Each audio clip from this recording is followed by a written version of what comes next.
নমস্কার বন্ধুরা, সকলকে স্বাগত আমার ইউটিউব চ্যানেল বরুণ নস্করে। আজকে আমি তোমাদের সামনে ক্লাস 11-এর একটি জয় গোস্বামীর লেখা একটি কবিতা নুন কবিতার বিষয়বস্তু নিয়ে হাজির হয়েছি। আজকে আমি তোমাদের নুন কবিতাটার বিষয়বস্তু তোমাদের সামনে তুলে ধরবো। তাহলে চলো দেখা যাক নুন কবিতাটার বিষয়বস্তু। তো বন্ধুরা, প্রথমে আমি তোমাদের সামনে নুন কবিতাটা তুলে ধরছি, তারপরে আমি এর সারসংক্ষেপ বা বিষয়বস্তুটা তোমাদের সামনে হাজির করব। নুন কবিতাটা লিখেছে জয় গোস্বামী। কবিতাটা তাহলে শুরু করছি।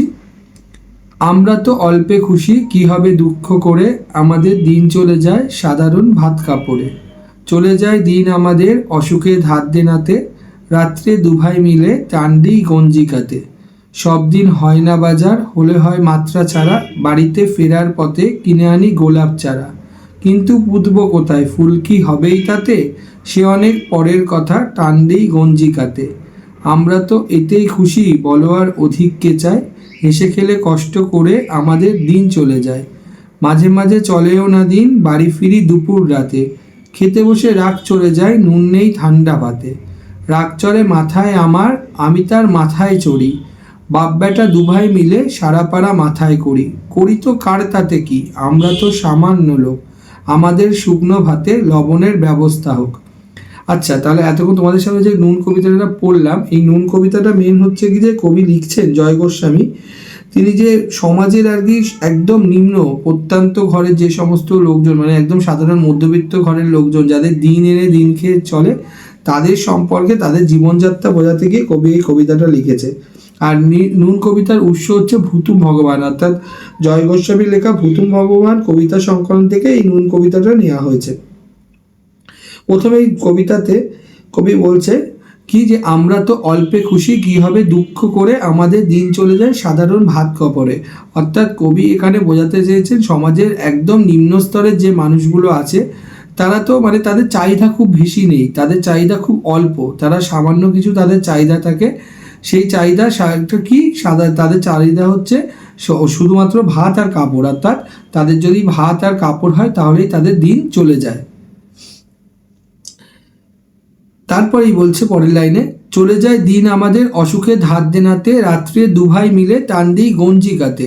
এখানে কি বলছে, চলে যায় দিন আমাদের অসুখে ধার দেনাতে, অর্থাৎ গরিব সাধারণ বাড়ির লোকজন যারা হয়, মানে একদম মধ্যবিত্ত ঘরের লোকজন, তারা কি করবে, তাদের যখন অসুখ বিসুখ করে, তারা সে সময় কি করে, ধার দেনা করে, অর্থাৎ তাদেরকে যে ডাক্তার দেখানো বলো বা শরীর অসুস্থ হলে শরীর অসুস্থতার যে অবস্থা, সেই সময় যে পয়সা কড়ির দরকার, সেটাও করতে গেলে তাদের ধার দেনা করতে হয়। তাই বলছে চলে যায় দিন আমাদের অসুখে ধার দেনাতে, রাত্রে দু ভাই মিলে টান দিই গঞ্জিকাতে। এখানে যে রাত্রে দু ভাই মিলে বলা হয়েছে, এখানে দু ভাই কথাটা ওই অর্থে ব্যবহার করেছেন কবি, অর্থাৎ দু ভাই মানে কবি এখানে বোঝাতে চেয়েছেন বাপ আর ছেলে, অর্থাৎ বাবা আর ছেলে রাত্রে এমনভাবে মেলামেশা করে দেখে মনে হয় যেন তারা দু ভাই।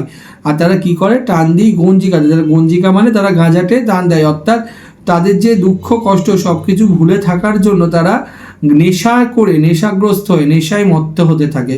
ঠিক আছে, তারপরে বলছে সব দিন হয় না বাজার, হলে হয় মাত্রা ছাড়া, বাড়িতে ফেরার পথে কিনে আনি গোলাপ চারা।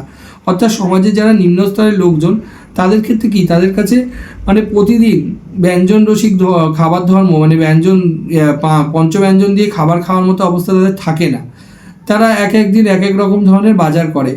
এবার যখন তাদের হাতে টাকা পড়ে, মানে টাকা পয়সা আসে, তখন তারা কি করে, যে মানে টাকার অত্যাধিক হয়ে গেলে তারা মাত্রা ছাড়া বাজার করে ফেলে, অর্থাৎ এটা ওটা অনেক বেশি কিনে ফেলে। কিন্তু পুঁতবো কোথায়, ফুল কি হবেই তাতে, সে অনেক পরের কথা, টান্ডি গঞ্জিকাতে। কিন্তু গোলাপ চারা কেনার সময় তাদের মাথায় থাকে না সেই চারা গাছটা তারা কোথায় পুঁতবে। অর্থাৎ চারা গাছ পোঁতার পর তাকে তো যত্ন নিতে হবে ফুল ফোটার জন্য, ফুল ফোটানোর জন্য যে যত্ন নেওয়া হবে, সেই যত্ন নেওয়ার সময়টুকুও তাদের হাতে নেই, আর পোঁতার জায়গাটুকু হয়তো অনেকের কাছে নেই।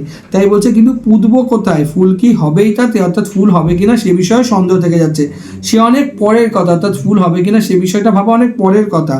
এইসব ভাবা বন্ধ করে যে টান দিই গঞ্জিকাতে, অর্থাৎ তারা আবার তখন সমাজের সেই নিম্নস্তরের মানুষগুলো কি করে, গাঁজার নেশায় অর্থাৎ নেশাগ্রস্ত হয়ে নেশাতে মত্ত হয়ে পড়ে। আমরা তো এতেই খুশি, বলো আর অধিক কে চায়, হেসে খেলে কষ্ট করে আমাদের দিন চলে যায়। কি বলছে, আমরা এতেই খুশি, অর্থাৎ এই যে প্রতিদিনের জীবনযাপন, প্রতিদিনে তাদের যে সামান্য রোজগারটুকু, সেই সামান্য রোজগারেই তারা খুশি হয়ে যাচ্ছে।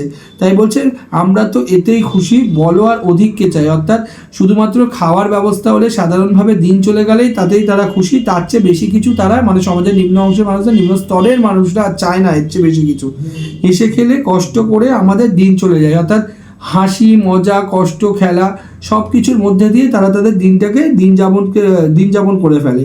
ঠিক আছে, মাঝে মাঝে চলেও না দিন, বাড়ি ফিরি দুপুর রাতে। অর্থাৎ এমন হয় এক এক সময় আবার কি হয় যে তাদের দিন চলে না, মানে সামান্য রোজগার করে, মানে সামান্য ঘর চালানোর জন্য যেটুকু প্রয়োজন সেই প্রয়োজন তারা মেটাতে পারে না।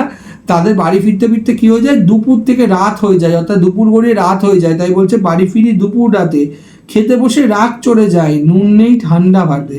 অর্থাৎ তখন তারা যখন খেতে বসে গিয়ে কী দেখে, ঠান্ডা ভাত, মানে অর্থাৎ এখানে পান্তা ভাতের কথা বলা হচ্ছে। পান্তা ভাত, সেই পান্তা ভাত খাওয়ার জন্য সামান্য যে নুন অর্থাৎ লবণ, যে লবণটুকু প্রয়োজন সেই লবণটুকু তারা পায় না। তাই বলছে মাঝে মাঝে চলেও না দিন, বাড়ি ফিরি দুপুর রাতে, খেতে বসে রাগ চড়ে যায়, নুন নেই ঠান্ডা ভাতে। অর্থাৎ যখন তারা খেতে যায় তখন তাদের রাগ হয়ে যায়, কিন্তু তারা কোনোভাবে নুন বা লবণ তারা পায় না, সেই ঠান্ডা ভাতের প্রয়োজনীয় লবণটুকু তাদের কাছে থাকে না। রাগ চড়ে মাথায় আমার, আমি তার মাথায় চড়ি, বাপ বেটা দুভাই মিলে সারা পাড়া মাথায় করি। কি বলছে, রাগ এমনভাবেই চলে যায়, দুজন মিলে বাপ আর বেটা অর্থাৎ বাবা আর ছেলে দুজন মিলে এমনভাবেই মানে কি বলবো, ঝগড়া বা কি বলবো কথার মধ্যে লিপ্ত হয়ে যায়। তাই বলছে রাগ চড়ে মাথায় আমার, আমি তার মাথায় চড়ি, মানে রাগের ওপর দুজন মিলে চিল্লামিল্লি শুরু করে দেয়। বাপ বেটা দুবাই মিলে সারা পাড়া মাথায় করি। অর্থাৎ এমন জোরে সেই কথাবার্তা বা চিল্লামিল্লির জোরটা এত বেশি হয় যে মনে হয় কি একটা ঝগড়া ঝামেলায় সারা পাড়াটা উত্তপ্ত হয়ে যাচ্ছে। কিন্তু একটা পাড়াতে শুধুমাত্র তো আমরা গরিব মানুষ বা সাধারণ লোক বসবাস করি না, সমাজের উচ্চস্তরের মানুষও সেখানে বসবাস করে। তাই বলছে রাগ চড়ে মাথায় আমার, আমি তার মাথায় চড়ি, বাপ বেটা দুভাই মিলে সারা পাড়া মাথায় করি। অর্থাৎ এত চিল্লামিল্লি হয় পাড়ার লোক সবাই জেনে যায়, কিন্তু করি তো কার তাতে কি। অর্থাৎ তারা যখন এই চিল্লামিল্লিটা করছে সমাজের অন্য অংশের মানুষের তাতে কোনো যায় আসে না। যারা উচ্চবিত্ত মানুষ বা তাদের থেকে যারা একটু ওপরের মানুষ, যাদের কাছে অর্থ আছে, তাদের কোনো যায় আসে না যে তাদেরকে খাবার ব্যবস্থা নেই, তাদের লবণের ব্যবস্থা নেই, এই বিষয় নিয়ে অন্য কারোর সেইভাবে মাথা ব্যথা থাকে না। আমরা তো সামান্য লোক, অর্থাৎ কবি এখানে বলতে চাইছে যে যাদের কাছে লবণ নেই তারা তো সামান্য লোক, ঠান্ডা ভাতে খাওয়ার মতো লবণ নেই, তারা সামান্য লোক। করি তো কার তাতে কি, আমরা তো সামান্য লোক, আমাদের শুকনো ভাতে লবণের ব্যবস্থা হোক। লাস্টে কবি এখানে বলছে সবার কাছে আবেদন জানাচ্ছে যে করি তো কার তাতে কি, মানে কারোর কোনো যায় আসে না, আমরা বুঝতে পেরেছি, কিন্তু আমরা তো সামান্য লোক, আমরা সমাজের একবারে নিম্ন স্তরের মানুষজন। শুধু আমরা একটাই দাবি জানাচ্ছি সমাজের কাছে যে আমাদের শুকনো ভাতে অর্থাৎ আমাদের খাবার যে ভাত, সেই ভাতের প্রয়োজনে শুধু লবণ, আর বেশি কিছু আমরা চাই না, শুধুমাত্র খাওয়ার প্রয়োজনে যে লবণটুকু সেই লবণের ব্যবস্থাটা হোক। অর্থাৎ শুধু লবণ হলেই আমাদের দিন যাপন হয়ে যাবে, আমাদের শুকনো ভাতে লবণের ব্যবস্থা করা হোক। এই আহ্বানটা কবি মানে এই কবিতার মধ্যে দিয়ে সমাজের সর্বস্তরের মানুষের কাছে রেখেছেন। তাই এই কবিতার নাম কবি দিয়েছেন নুন কবিতা। তো বন্ধুরা, এই ছিল জয় গোস্বামীর লেখা নুন কবিতা।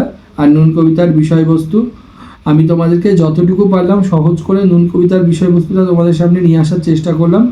এরপরেও যদি এই কবিতার কোনো লাইন নিয়ে কোনো কিছু নিয়ে তোমাদের কোনো প্রশ্ন থাকে তাহলে অবশ্যই তোমরা কমেন্ট করে জানিও, আমি সেই সমস্ত প্রশ্নের উত্তর তোমাদের দেওয়ার চেষ্টা করব। আর অবশ্যই যদি আমার ভিডিও তোমাদের ভালো লাগে তাহলে অবশ্যই আমার চ্যানেলটিকে সাবস্ক্রাইব করবে এবং লাইক এবং শেয়ার করবে।